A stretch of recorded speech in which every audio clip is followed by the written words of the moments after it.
ওগো নবীজি সাবধান সাবধান, লা তাজআল মা'আল্লাহি ইলাহান আখার, কোরআনের আয়াত, লা তাজআল মা'আল্লাহি ইলাহান আখার। ও নবী আপনাকে আমি বলছি, আপনি যদি শিরিক করেন, আপনি নবী যদি শিরিক করেন, তাহলে আমিও আপনাকে অপমান করে অপদস্থ করে জাহান্নামে ছুঁড়ে মারব। ফাতুল কফি জাহান্নামা মালুমাম মাদহুরা, আপনি নবীকে আমি বলছি, আপনাকেও আমি বেইজ্জতি করে জাহান্নামের মধ্যে ছুঁড়ে মারব বলে এই কথা বলছে। আল্লাহ নবী সাল্লাল্লাহু আলাইহি ওয়াসাল্লাম চিন্তায় পড়ে গেলেন, না এত বড় কথা, তাহলে তো শিরিক অনেক বড় গুনাহ। আল্লাহ নবী সাল্লাল্লাহু আলাইহি ওয়াসাল্লাম বললেন, আল্লাহ নবী সাল্লাল্লাহু আলাইহি ওয়াসাল্লামকে বললেন, লা তাজআল মা'আল্লাহি ইলাহান আখার, আপনি নবী যদি শিরিক করেন, তাহলে আপনাকেও আমি জাহান্নামে নিক্ষেপ করব। আপনি নবী যদি শিরিক করেন, তারপরেও আমি আপনাকে জাহান্নামের মধ্যে নিক্ষেপ করব। নবীদের কোনো গুনাহ নাই, বলেন কি আছে? নবীদের কোনো গুনাহ আছে? আরে নবীরা তো ঈমানের দাওয়াতই দেয়, কথা বলেন ঠিক কিনা? নবীরা তো ঈমানের দাওয়াতই দেয়।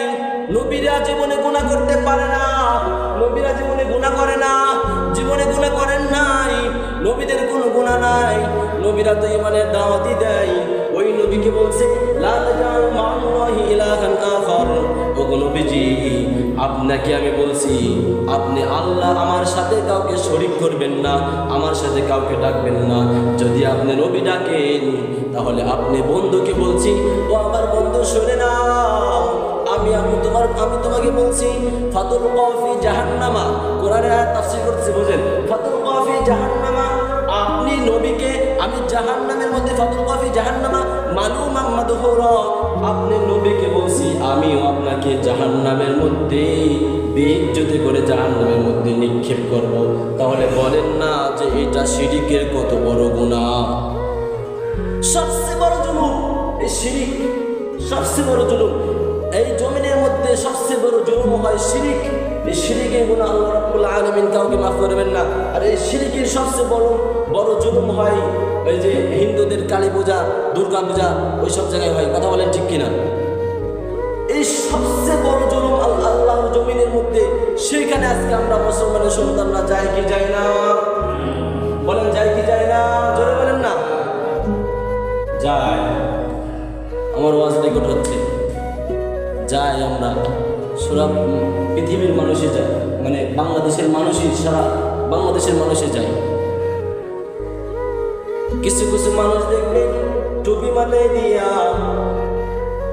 মাথায় দিয়া পাঞ্জাবি গায়ে দিয়া, মুখে কত সুন্দর দাড়ি, মনে হয় কোনো হাজি সাহেব, কিন্তু দেখে যে ওই মানুষটা ওই শিরিকের ওই যে সবচেয়ে বড় জুলুম, ওইখানে বেটি চাওয়ার জন্য যায় কি যায় না?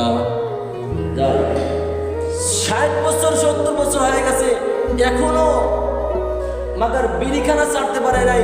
তাহলে বলেন ওই সমস্ত মানুষ এই মসজিদের মধ্যে এসে আমার সাথে ফতোয়াবাজি করে, এরকম মানুষ এখানে আসে না? নাই, আছে। আমি দেখাইতে পারবো, বললে চিনি ফেলা দেবেন আপনারা। ফতোয়াবাজি করে, এই মিয়া তোমার 60 বছর বয়স হয়ে গেছে, তোমার 70 বছর বয়স হয়ে গেছে, আজ পর্যন্ত তুমি বিড়িখানা পর্যন্ত ছাড়ো নাই, আর তুমি এখানে এসে লিখছা দাও হুজুরের সাথে যে তুমি মাসালা তুমি কি বোঝো? তুমি মাসালা বুঝলে তুমি আর বিড়িখানা ছাড়তে পারো না কেন? এখনো চা দোকানে বসে বসে নর্তকী নাচ দেখে, এখনো হাড় গোড়া, মানে শরীরের প্রত্যেকটা অঙ্গ প্রত্যঙ্গ একদম জয়েন্টে একদম মানে দুর্বল হয়ে গেছে। এখনো মাগার মানে মনের শাখাওয়াত বাসনা, মানে এগুলো এখনো পূরণ হয় না। এখনো বেটি চায়, এখনো সিনেমা চায়, এখনো চাষটানে বসে বসে অন্যের গীবত করে, এখনো বসে বসে অমুক বক্তা খারাপ। আরে আপনাকে বলতে কে বলছে? যে হুজুর কাকে বললে দেখলেন না যে ওয়াইলুল লিকুল্লি হুমাযাতিল লুমাযা। আরে এই একটা সূরা যদি কোনো বান্দা যদি বুঝতো, আর আমার মনে হয় না যে কোনো বান্দা এরকম গুনাহ করতো।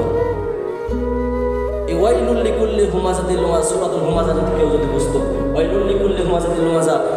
কালকে আমাদের প্রধান বক্তা বলছেন যে মানুষের সামনে পিছনে কোনো দোষ ত্রুটি গীবত এটা করা যাবে না। সামনে পিছনে বলতে বোঝায় যে সামনেও বলা যাবে না, পিছনেও বলা যাবে না। এখানে একজন মানুষ দাঁড়ায় আছে, 4-5 জন মানুষ দাঁড়ায় আছে, ওর সামনে আমি ওকে বললাম যে তুই খারাপ বা তুই জিনাকারী বা যে কোনো একটা খারাপ কথা বললাম, ওই লোকটা এই 4-5 জন মানুষের কষ্ট পেল না? এই কষ্ট ওই ব্যক্তি যদি কোনোদিন মাফ না করেন, এটা আল্লাহ রাব্বুল আলামিনের কাছে রব্বানা যালামনা আনফুসানা, আল্লাহর কাছে যতই মাফ চান বসে বসে, আল্লাহ রাব্বুল আলামিন কি অতই সোজাতে মাফ করে দিবে? এটা বান্দার হক, তুমি বান্দার হক নিয়ে তুমি তামাশা করে না, তুমি মাফ চাইতেছো আল্লাহর কাছে যে তুমি বান্দার কাছে মাফ চাই আসো, বান্দা যদি মাফ করে তাহলে আমি আল্লাহ মাফ করে দেবো। জোরে জোরে বলেন সুবহানাল্লাহ। তো এই সমস্ত কাজ আমরা যারা করছি আর জীবনে করবো না, পারবো না ইনশাআল্লাহ? বলেন ইনশাআল্লাহ, বলেন ইনশাআল্লাহ, বলেন ইনশাআল্লাহ, পারবো না ইনশাআল্লাহ? ইনশাআল্লাহ এরকম কাজ করবেন না। আমি আপনাদেরকে খুব মহব্বত করি, আপনারা আমাকে মহব্বত করেন নাকি তা আমি জানি না, কিন্তু আপনাদেরকে আমি মহব্বত করি, আমার দাদাকে আমি খুব মহব্বত করি, বুঝছেন? অনেক সময় অনেক কথা নিয়ে আসলে ইয়ে হয়, এটা আমাদের মধ্যে মনে করেন যে যেখানে ভেজাল আছে, যেখানে গালাগালি আছে, ইয়ে আছে, সেখানে ভালোবাসাও আছে, ঠিক আছে? যে শাসন করতে পারে সে কি করতে পারে? ভালোবাসতে পারে। ওটা কিছু মনে করি না। আল্লাহ রাব্বুল আলামিন আমাদের সকলকে মাফ করে দিক, সকলে বলেন আল্লাহুম্মা আমিন। আল্লাহ রাব্বুল আলামিন যেগুলো কথা বললাম, বলনেওয়ালা শুননেওয়ালা সবাইকে আমল করে জান্নাতের পুঁজি গোছানোর তৌফিক দান করুক, সকলে বলেন আল্লাহুম্মা আমিন। ওয়া আখির দাওয়ানা আনিল হামদুলিল্লাহি রাব্বিল আলামিন।